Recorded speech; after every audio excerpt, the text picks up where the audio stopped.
what happens after death? Is there a restful paradise? An eternal torment? A rebirth? Or maybe just nothingness? Well, one Chinese emperor thought that whatever the hereafter was, he'd better bring an army. We know that because in 1974, farmers digging a well near their small village stumbled upon one of the most important finds in archaeological history: vast underground chambers surrounding that emperor's tomb and containing more than 8,000 life-size clay soldiers ready for battle. The story of this subterranean army begins with Ying Zheng, who came to power as the king of the Qin state at the age of 13 in 246 BCE. Ambitious and ruthless, he would go on to become Qin Shi Huangdi, the first emperor of China after uniting its 7 warring kingdoms. His 36-year reign saw many historic accomplishments, including a universal system of weights and measures, a single standardized writing script for all of China, and a defensive barrier that would later come to be known as the Great Wall. But perhaps Qin Shi Huang dedicated so much effort to securing his historical legacy because he was obsessed with his mortality. He spent his last years desperately employing alchemists and deploying expeditions in search of elixirs of life that would help him achieve immortality.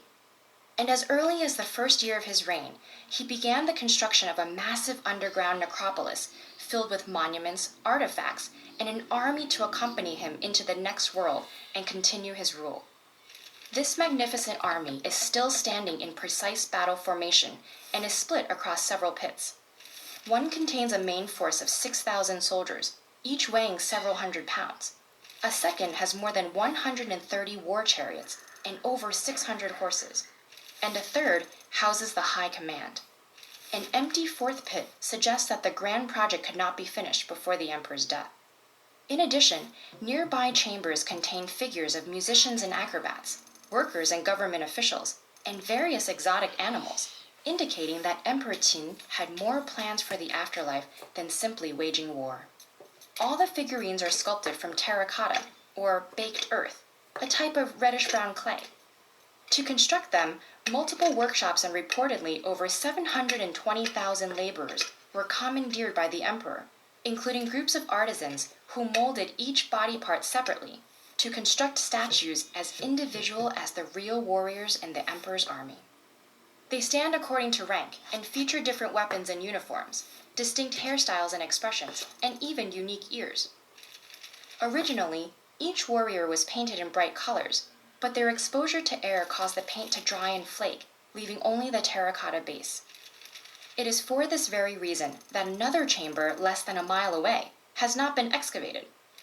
This is the actual tomb of Qin Shi Huangdi, reported to contain palaces, precious stones and artifacts, and even rivers of mercury flowing through mountains of bronze. But until a way can be found to expose it without damaging the treasures inside, the tomb remains sealed. Emperor Qin was not alone in wanting company for his final destination. Ancient Egyptian tombs contain clay models representing the ideal afterlife.